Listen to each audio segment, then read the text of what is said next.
दक्ष police news, पहिले खाकी मग बाकी। दिनांक 11/4/2025 रोजी 4:20 वाजता माहिती मिळाली की समृद्धी महामार्ग चॅनल नंबर 364/400 नागपूर कॉरिडोर जामोडी शिवार या ठिकाणी अपघात झाला। म्हणून ड्युटीवर असलेले पोलीस उपनिरीक्षक अशोक काळे सोबत पोलीस अंमलदार गवई, महामार्ग पोलीस केंद्र जालना तसंच महाराष्ट्र सुरक्षा बलाचे राठोड व खरात असे तत्काळ घटनास्थळी जाऊन पाहणी केली असता आयशर क्रमांक MH12 LT 6062 चा चालक झोपेची डुलकी लागल्यामुळे समोरच्या अज्ञात वाहनास धडकून केबिनमध्ये दबून मारा लागून मयत झाला।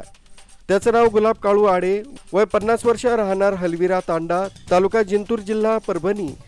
या पाठीमागून दुसरा आयशर क्रमांक MH40 CM 4474 चालक अमित रामदास मिश्रा, राहणार सुलतानपूर, उत्तर प्रदेश हा समोरच्या अपघात वाहनास वाचवण्याच्या प्रयत्नात सदर वाहन पलटी झालं। त्यात कोणीही जखमी झालं नाहीये। सदर दोन्ही वाहने हे छत्रपती संभाजीनगर कडून नागपूरकडे जात होती। मयत गुलाब काळू आडे यास त्याच्या वाहनातील केबिनमधून समृद्धी महामार्गावरील RPV टीमच्या मदतीने कटरने कापून सदर मयत इसमास बाहेर काढून तात्काळ समृद्धी महामार्ग येथील ॲम्ब्युलन्सने जिल्हा सामान्य रुग्णालय जालना इथं पाठवलं।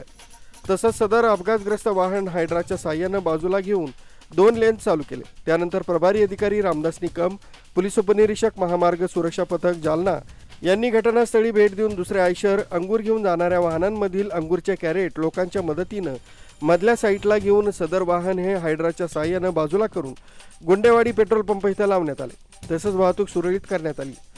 सदरवेळी पोलीस अंमलदार बेडेकर तसंच महाराष्ट्र सुरक्षा बलाचे खरात व लहू जाधव यांनी मदत केली।